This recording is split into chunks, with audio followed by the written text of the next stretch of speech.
The first question to ask is this something you really need to do?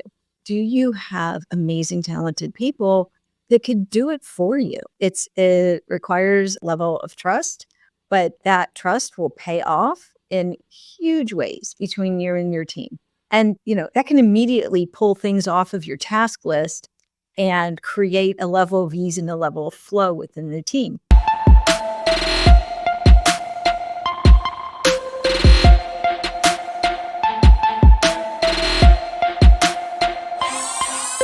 All right. Hey, everybody. Welcome to the Workergenix Mastermind Podcast. We have a special guest today, Jennifer Conaway, with the Conscious Business Answers. She's going to help people understand if maybe they're the ones failing their team, if they're seeing some struggles with things getting done on time, constant fires happening. Maybe it's not the people, maybe it's you as the owner, and there are some things that you can do to improve these situations. Jennifer, welcome to the podcast. How are you? Thank you. I'm doing just great. How are you doing? I'm doing very well. Thank you. Jennifer, maybe you could share just a little bit of your background. What took you on your journey to come to having this Conscious Business Answers and having this experience of helping people determine if they're failing their team?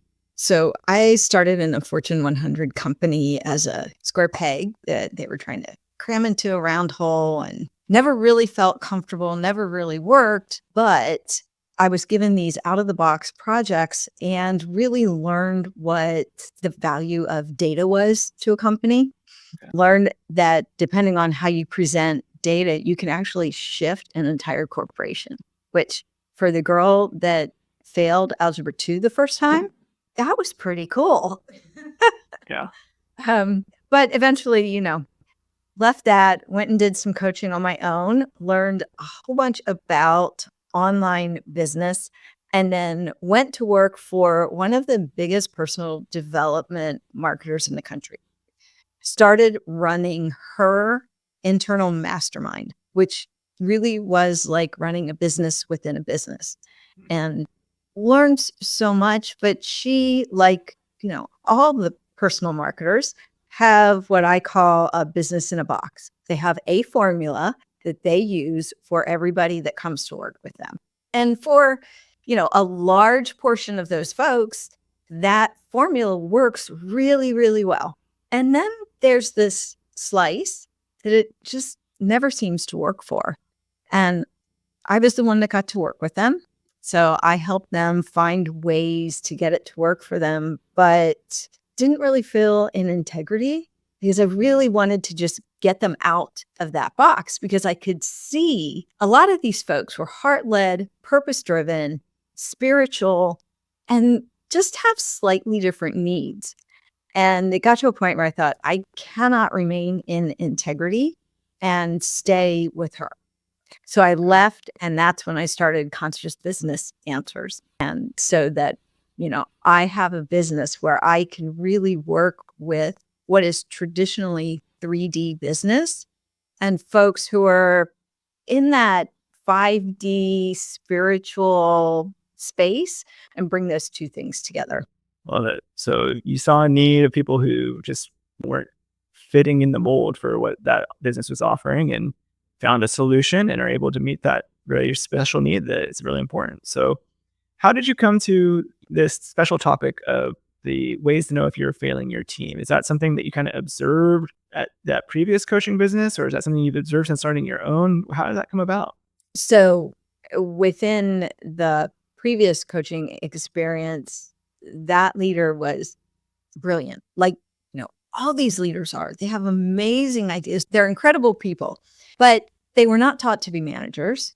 They weren't taught to do human resources. They weren't taught conflict management or even general management for the most part. So when they get into an environment where now they're responsible for everything with their team, whether that they're employees or W-9 or contractors, whatever they might be, it's a whole different ballgame. And nobody taught us how to do it. And that goes for the clients I have today. And it's people that have one consultant or one contractor or a VA working 3 hours a week for them. And it's also somebody that's got multi-six-figure business with 15 folks working for them. It's frighteningly common. And I've been on both ends. I've been on teams that the leader wasn't so great, and I've been a leader where I was the one that was not so great. Yeah, I think we can all relate on both sides of that coin. So what are some of the things to look out for, the red flags or, the smoke before the fire that, people can say, hey, this might be a leadership issue? These can be a little hard to hear.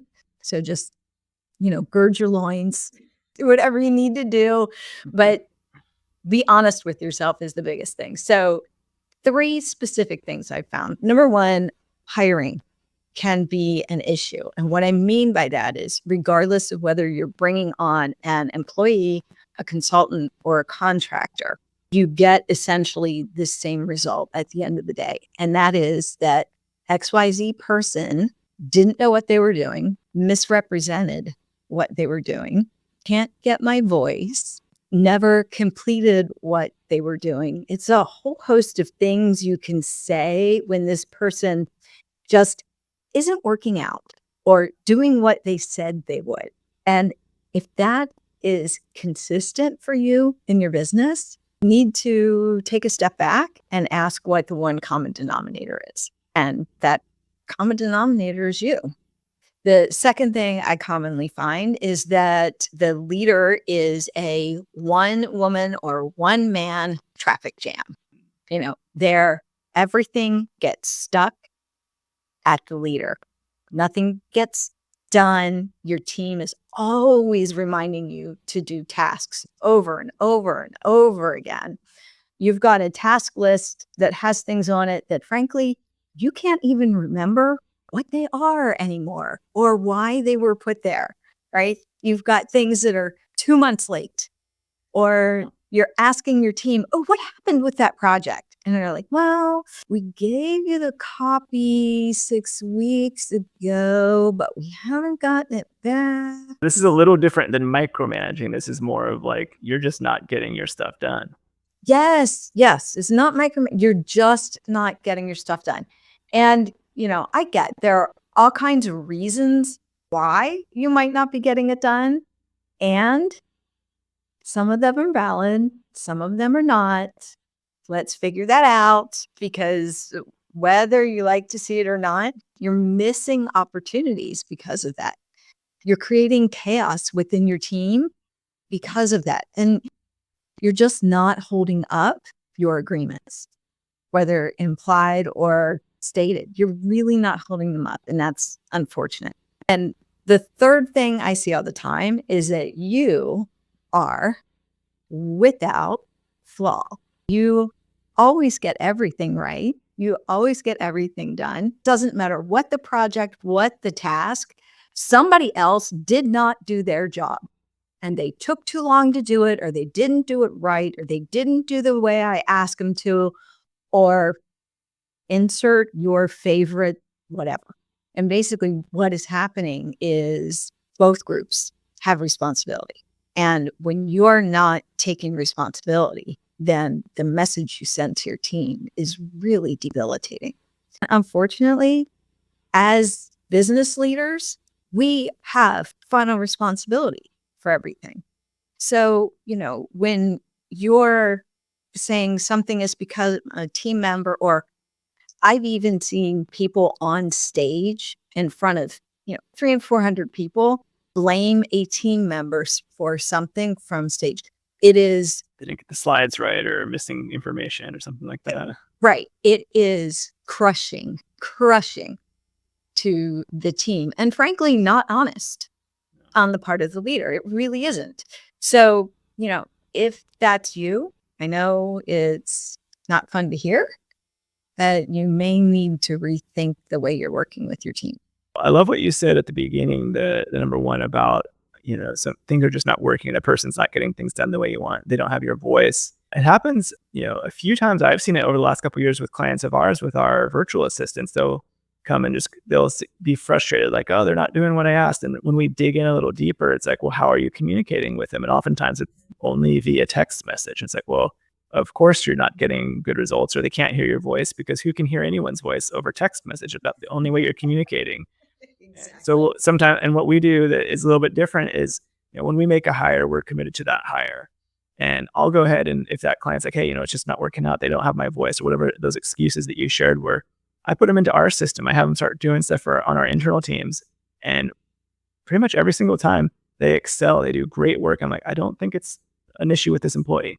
Yeah. So often our teams love us. They believe in the mission. They believe in what we're trying to do.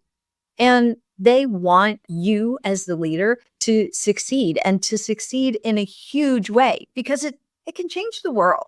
But our teams don't excel at sharing the honest truth with us. And right, there can be a lot of reasons for that. It can be because they can't share truth to power.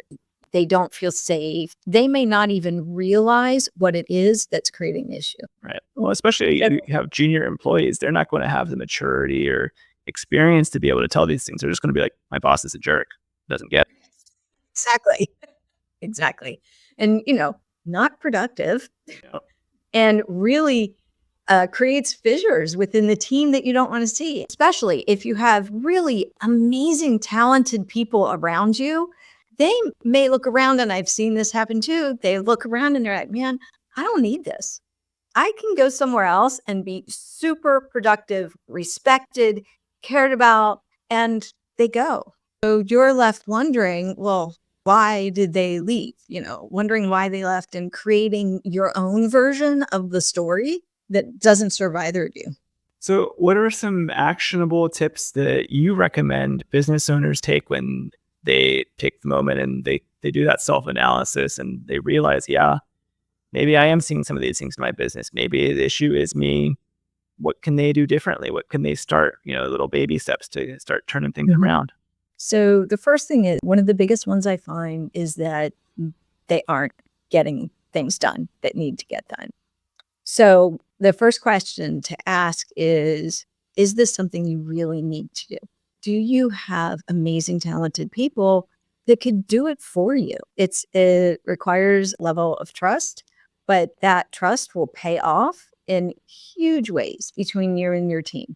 And, that can immediately pull things off of your task list and create a level of ease and a level of flow within the team. Take a look at that huge task list. With just looking at, I know, can create tremendous overwhelm.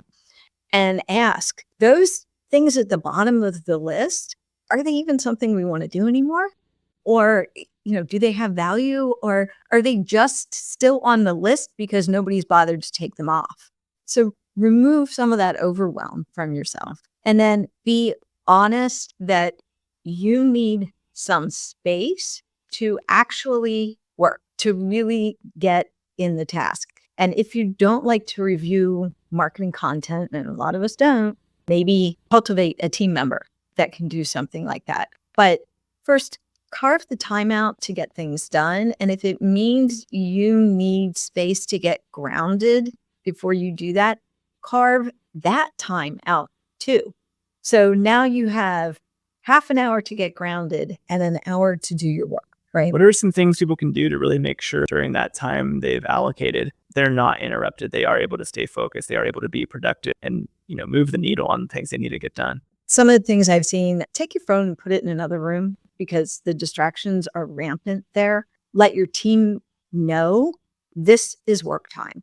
Don't write, don't text, don't send smoke signals, don't, unless the world is actually falling apart, don't interrupt. And even designate a team member. If you feel like you have an emergency, go to this person. If they say it's an emergency, then they can come to me. But, put that there. And then I know I have dogs. They are sometimes a distraction. Kids are a distraction. My husband, when he's home, I love him. How many questions can he ask me in an hour? So I get the problems of working at home, but that's when a sign on the door and a closed door, please don't interrupt me until whatever time, can really help create boundaries and respect within your workspace. One thing that I do that's along those lines is just the virtual do not disturb sign. There's so many ways with tools here on in chat or something. You just put do not disturb mode on. Say you're in a meeting, make it an appointment with yourself. That is as important as, say, you're meeting with the executive of a huge client, right? You want uninterrupted time there. You want that focus, and everyone needs to respect it like that. Absolutely. It is just as important. When it comes to hiring, if you find that you're having difficulty with consultants that are coming in or coaches that are coming in, whatever it might be, that's really time to either work really closely with somebody on your team to make sure that the responsibilities you want them to cover are very, very meticulously laid out. And then make sure when you're talking to somebody that each one of those responsibilities is ticked off. And I know my spiritual folks, we make decisions based on our heart or how we feel or that connection we have with somebody. And that should really be the second thing we key into. First, make sure they have the skills. Then ask your heart, is this somebody I feel really good about? And it's so many of us do it just exactly the opposite. They're like, oh, they were sent to me because they're perfect and they're brilliant. And I get that. And you have to dig further. Business is definitely business. You have to have some aspect of, staying on top of things and keeping things well documented and making sure those checklists get done and the skills are met. Mm-hmm. Absolutely. And, if you're the boss that or the leader that never makes a mistake, that's a bigger conversation. And first, just be aware of it. Just be aware because, that reaction can come from family, from past roles you've had. It can come from so many places. And we don't like to look at it because then really it does make you responsible and nobody wants to be wrong. I don't want it to be my fault. I really don't. But awareness, it's the first thing, and the second thing is check yourself before you speak. And I know it's hard when things are tense or when there's a lot of conflict going on or whatever it might be. But if you can check yourself and instead of the first thing you say is, well, Jamie got this wrong. The first thing is, how do we fix this? What can we do together as a team to fix this? And then, use a postmortem to find the issue instead of laying blame. Something like, how could I make my desires more clear, or how can I communicate what my expectations are more clearly? Do you find there are any particular frameworks or tools that really help people in having better communication and laying out expectations when they are tasking their team members that have been beneficial? I think one of them is I studied communication when I was in college. So I go back always to 5 W's. For any task, you want to share with your team what you want them to do, when you want them to do it, why, because why can make a huge difference. And we don't think about that. But why is this necessary?